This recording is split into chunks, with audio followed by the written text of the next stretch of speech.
Good morning बच्चों।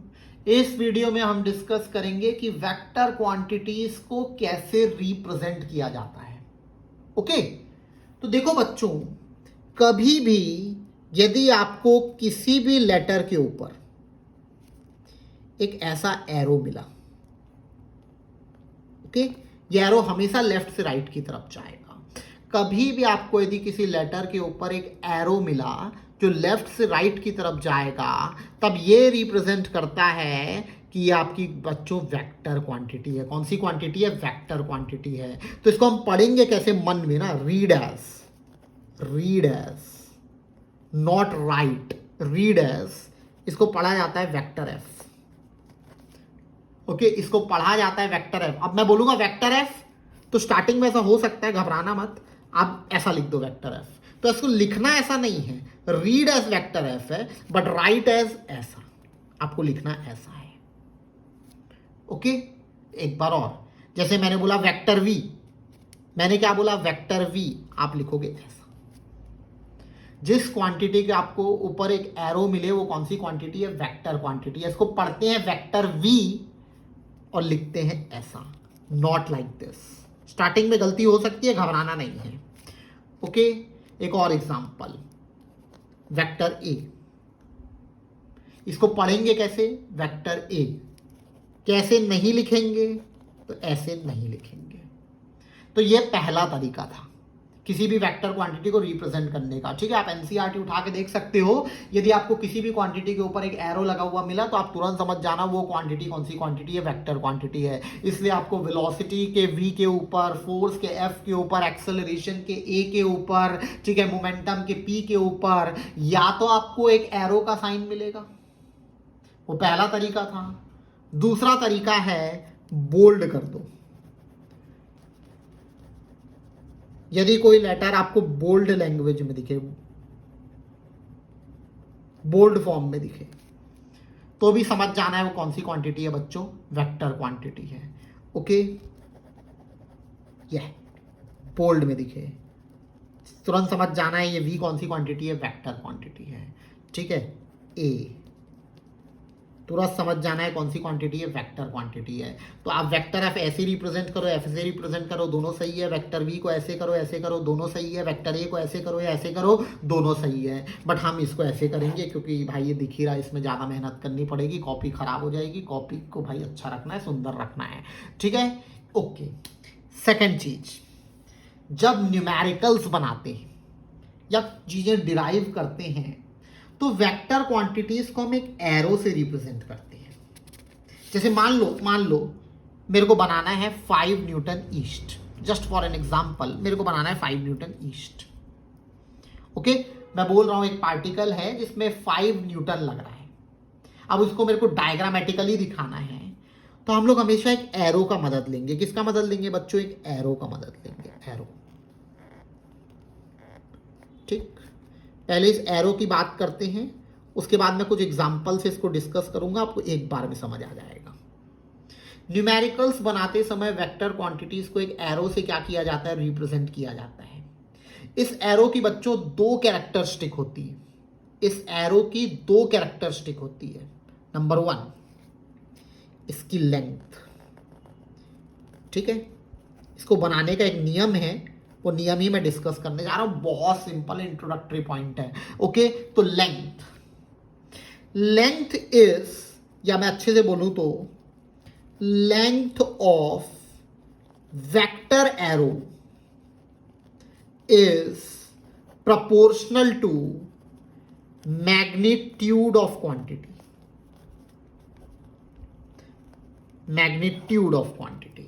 Length of vector arrow is proportional to magnitude of the quantity. अच्छा, एक word है, बच्चे बार बार बोलते हैं sir magnitude magnitude magnitude, but magnitude का मतलब नहीं पता होता है। तो 1 मिनट लो और सोचो मैग्नीट्यूड बोलते किसको है। ठीक है, मैग्नीट्यूड का मतलब क्या होता है? तो पहले मैं आपको बता देता हूं, यदि आपको पता है तो वेरी गुड, और नहीं पता है तो भी कोई दिक्कत नहीं है। मैग्नीट्यूड का बच्चों मतलब होता है न्यूमेरिक वैल्यू। क्या होता है? Numeric value. मतलब जैसे मैंने बोला 5 किलोमीटर ईस्ट, तो इसमें न्यूमेरिक वैल्यू 5 है, मतलब मेरा मैग्नीट्यूड कितना है 5 है। यदि मैं बोलूं 15 न्यूटन साउथ, तो यहां पे न्यूमेरिक वैल्यू क्या है 15 है, तो 15 मेरा क्या है मैग्नीट्यूड है। ओके, यदि मैं बोल दूं 2 मीटर पर सेकेंड नॉर्थ ईस्ट, तो 2 मेरा क्या है मैग्नीट्यूड है। ओके, तो वापस आते हैं, क्वांटिटी का मैग्नीट्यूड जितना ज्यादा होगा, ओके, मतलब उसकी न्यूमेरिक वैल्यू जितनी ज्यादा होगी, मैं वेक्टर एरो की लेंथ भी क्या करूंगा उतनी बड़ी बनाऊंगा। वैल्यू की सॉरी वेक्टर क्वांटिटी की मैग्नीट्यूड जितना ज्यादा होगा, बोले तो न्यूमेरिक वैल्यू जितनी ज्यादा होगी, मैं एरो की लेंथ भी उतनी क्या करूंगा बड़ी बनाऊंगा। चलो एग्जांपल लेते हैं। जैसे मैं बोल दिया मेरे को 3 फोर्स बनाने, एक 2 न्यूटन, एक 4 न्यूटन और एक लेट अस से 8 न्यूटन, तीनों ईस्ट की तरफ है। क्या क्या बोला मैं, मुझे बनाना है एक 2 न्यूटन, एक बनाना है 4 न्यूटन और एक बनाना है 8 न्यूटन। सब किस तरफ है, ईस्ट की तरफ है। ओके, तो देखो सबसे छोटू कौन है 2 न्यूटन है, तो अपने मन से एक एरो बना लेते हैं जो कहां जा रहा हो ईस्ट की तरफ जा रहा हो, क्योंकि भैया डायरेक्शन ईस्ट दे दिया है। अब बोला है ईस्ट तो वेस्ट मत कर देना, तो ये तो गलत हो जाएगा। ठीक है, अब अपने मन से एक मैंने लेंथ बना ली और इसको नाम दे दिया 2 न्यूटन। फिजिक्स में यही सबसे अच्छी है, आप अपने हिसाब से ले सकते हो। मैंने बोल दिया ये एरो क्या रिप्रेजेंट कर रहा है 2 न्यूटन ईस्ट। अब सेकंड फोर्स क्या लिखा है देखो 4 न्यूटन ईस्ट, सेकंड क्या लिखा है 4 न्यूटन ईस्ट, तो उसका जो मैग्नीट्यूड हो गया है वो डबल हो गया है। उसका जो मैग्नीट्यूड है वो क्या हो गया है डबल हो गया है। तो मैं कोशिश करूंगा कि अब जो मैं एरो बनाऊं उसकी लेंथ डबल कर दूं 4 न्यूटन। ठीक है, अच्छा अब ड्राइंग क्लास नहीं चल रही है कि आप नाप के बना रहे हो भैया कि ये मान लो 2 सेंटीमीटर है तो 4 सेंटीमीटर होना चाहिए। इतना भी ज्यादा अपने को प्रिसाइज नहीं करना है, हमको दिखना चाहिए कि यदि मैंने 2 न्यूटन इतना बनाया तो 4 न्यूटन में कोशिश करूंगा उससे क्या बने डबल बने।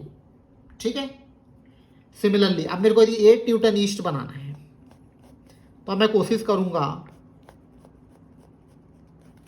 ऐसा टाइप का बनाने का। मैग्नीट्यूड यदि इसका 4 टाइम्स हो गया तो मैं लेंथ को भी क्या करूंगा 4 टाइम्स बनाने की कोशिश करूंगा। अगेन ये ड्राइंग क्लास नहीं है कि आपको एकदम आर्टिस्टिक काम करना है, बट आपको दिखना चाहिए कि 2 न्यूटन का जो एरो है उसकी लेंथ सबसे कम है, 4 की थोड़ी ज्यादा है, 8 की और ज्यादा है, एज सिंपल एज दैट। तो वापस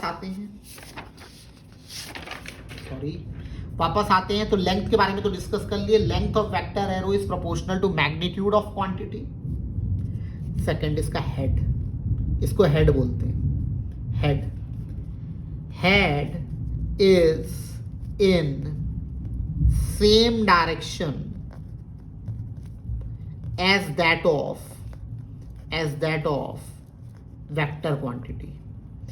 बोले तो जिस डायरेक्शन में आपकी वेक्टर क्वांटिटी जा रही है आपको एरो को उसी डायरेक्शन में बनाना है। ओके, जिस डायरेक्शन में आपकी वेक्टर क्वांटिटी जा रही है आपको एरो को भी उसी डायरेक्शन में बनाना है। ओके, बहुत सिंपल है ये भी। तो चलो कुछ एग्जांपल्स ले लेते हैं। मैं पहले बनाऊंगा एक 2 न्यूटन ईस्ट, एक बनाऊंगा 2 न्यूटन ईस्ट, एक बनाऊंगा 2 न्यूटन वेस्ट। ओके, तो देखो बच्चों 2 न्यूटन ईस्ट को तो मैंने ऐसे बना के रखा हुआ है पहले से। अब यदि मेरे को 2 न्यूटन वेस्ट बनाना है तो मैं कोशिश करूंगा कि जो मेरा एरो का लेंथ बने इसके बराबर बने, क्योंकि देखो दोनों का मैग्नीट्यूड क्या है बच्चों सेम है। ओके, बट डायरेक्शन मैंने इधर कर दिया क्योंकि ये मेरा वेस्ट है। ओके, यहां भी लिख दिया 2 न्यूटन। एक बार और मान लो मेरे को बनाना है 10 मीटर पर सेकेंड, फॉर एग्जाम्पल क्या ले लेते हैं नॉर्थ, और मुझे बनाना है 5 मीटर पर सेकेंड साउथ। ओके बच्चों, तो